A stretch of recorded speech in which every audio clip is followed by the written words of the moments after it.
Gaza एक बार फिर Israeli हमलों से दहल उठा है। वो गाजा जहां हाल ही में अमेरिका के राष्ट्रपति डोनाल्ड ट्रंप की मध्यस्थता में बनी 20 पॉइंट पीस डील पर इजराइल और हमास ने हामी भरी थी, जिस समझौते को लेकर दुनिया ने कहा था कि अब गाजा में सुकून लौटेगा, अब शांति आएगी, वहीं डील अब नाजुक धागे पर लटकती नजर आ रही है।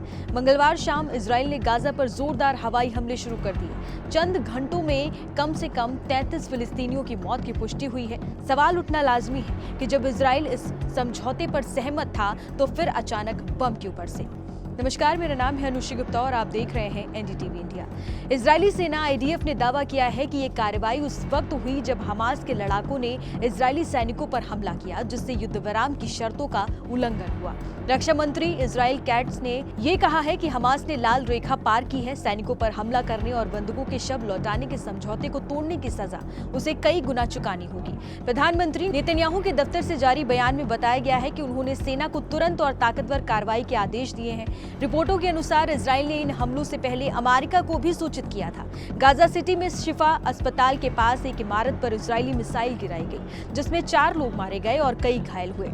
अस्पताल के बाहर बने टेंट पर भी बम गिरा, जहां लोग पहले से ही अपने घायल परिजनों की देखभाल कर रहे थे। गाजा के स्वास्थ्य मंत्रालय का कहना है कि अब तक 68,000 से ज्यादा लोगों की जान जा चुकी है और हजारों अब भी लापता हैं। हर परिवार की कहानी एक नया जख्म है। हर मलबे के नीचे किसी का सपना दफन पड़ा हुआ है। हमास ने इजराइल के आरोपों को बेतुका और झूठा बताया है। संगठन ने बयान जारी कर ये कहा कि हम युद्ध विराम के समझौते के प्रति पूरी तरह प्रतिबद्ध हैं। इजराइल का ये हमला समझौते की खुली अवहेलना है। हमास के अनुसार इजरायली सेना नकली बहाने बनाकर गाजा में फिर से हिंसा भड़काने की कोशिश कर रही है। वहीं दूसरी तरफ हमास का दावा है कि असली उल्लंघन इजराइल कर रहा है। हमास के सशस्त्र विंग अल कसम ब्रिगेड ने बताया कि उन्होंने एक लापता बंधक का शव लौटाने की योजना फिलहाल टाल दी है, क्योंकि इजराइल संघर्ष विराम का उल्लंघन कर रहा है। उन्होंने चेतावनी दी है कि अगर हमले जारी रहे तो शवों की वापसी में देरी होगी। ये बड़ी संघर्ष विराम है जो 10 अक्टूबर को अमेरिकी राष्ट्रपति ट्रंप की मध्यस्थता से हुआ था। 2 साल तक चले युद्ध के बाद लोगों ने सोचा था कि अब शायद शांति लौट आएगी, लेकिन अब फिर से खून बह रहा है और उम्मीदें मुरझा रही हैं। तनाव की आग में ही घी डालने का काम किया फर्जी शव सौंपने के विवाद ने। हमास ने सोमवार रात एक ताबूत में शव सौंपा, जिसे बाद में डीएनए जांच में पहले से मिले बंधक ओफिर जरफाती का शव बताया गया।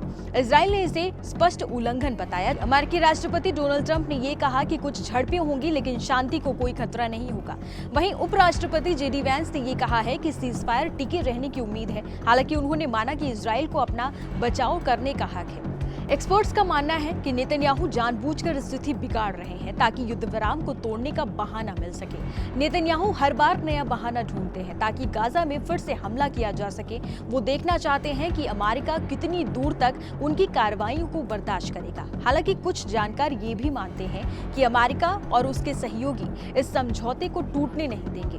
अक्टूबर 2023 में शुरू होने के बाद से इजराइल हमास संघर्ष में कम से कम 68,527 लोग मारे गए हैं और 1,70,395 घायल हुए हैं। 7 अक्टूबर 2023 को हमास के नेतृत्व वाले हमलों के दौरान इजराइल में कुल 1,139 लोग मारे गए और 250 से अधिक बंदी बनाए गए। दुनिया देख रही है, एक बार फिर इंसानियत की परीक्षा हो रही है और सवाल वही है, कब रुकेगा ये सब? कब लौटेगी शांति, जिसका वादा हर समझौते में किया गया था पर निभाया कभी नहीं गया।